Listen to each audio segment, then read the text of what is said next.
9ാമത് വേലൂർ ഗ്രാമകം നാടകോത്സവത്തിന് മിഴി തെളിഞ്ഞു. പ്രശസ്ത കവി മധുസൂദനൻ നായർ നാടകോത്സവം ഉദ്ഘാടനം ചെയ്തു. നാടകോത്സവ സംഘാടക സമിതി ചെയർപേഴ്സൺ പി കൃഷ്ണദാസ് അധ്യക്ഷനായി. തൃശൂർ ജില്ലാ പഞ്ചായത്ത് പ്രസിഡന്റ് മേരി തോമസ് മുഖ്യാതിഥിയായി.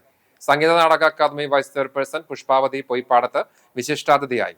Chowwannur block panchayat president CG Raghunath, Veloor panchayat സ്ഥിരം സമിതി അധ്യക്ഷ ജമീല രാജീവ്, ഗ്രാമപഞ്ചായത്ത് അംഗം ഷീന സാബു, രാഷ്ട്രീയ സാമൂഹ്യ പ്രവർത്തകരായ അബിൽ ബേബി, ഫ്രെഡി ജോൺ തുടങ്ങിയവർ സംസാരിച്ചു.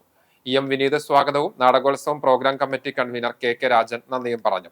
5 ദിവസങ്ങൾ നീണ്ടു നിൽക്കുന്ന നാടകോത്സവം Veloor government Raja sir Ramavarma higher secondary school ഗ്രൗണ്ടിലാണ് നടക്കുന്നത്.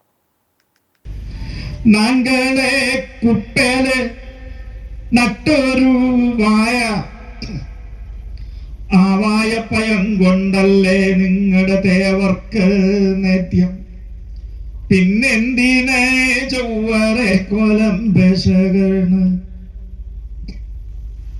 ഞങ്ങളെ കുത്തിയാലും ചോരന്നെ ചൊവ്വറെ, നിങ്ങളെ കുത്തിയാലും ചോരന്നെ ചൊവ്വറെ, പിന്നെന്തിനെ ചൊവ്വറെ കൊലം ബശകർണ്.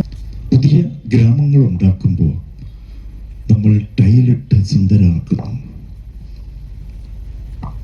അല്ലെങ്കിൽ ഗ്രാനൈറ്റ് ഇട്ട് സുന്ദരമാക്കുന്നു. എന്നാൽ ഗ്രാമം എന്ന് പേരിടുന്നു. പൊളിയാണത്. ചളിയുണ്ടെങ്കിലേ, ചളിയുടെ ജീവൻ ഉണ്ടെങ്കിലേ അവിടെ ജീവിതങ്ങളുള്ളൂ. നമ്മുടെ എല്ലാ പാടങ്ങളും നികത്തിയില്ലേ? പാടങ്ങളെല്ലാം നികത്തിക്കഴിഞ്ഞപ്പോൾ ഒരുപാട് കൊച്ചു കൊച്ചു ജീവികൾ എല്ലാം ചത്തില്ലേ? എല്ലാ നീറ്റുറവയെയും നമ്മൾ കൊല്ലുക. ഒരു കുളം പോലും നമ്മൾ ബാക്കി വെച്ചിട്ടില്ല.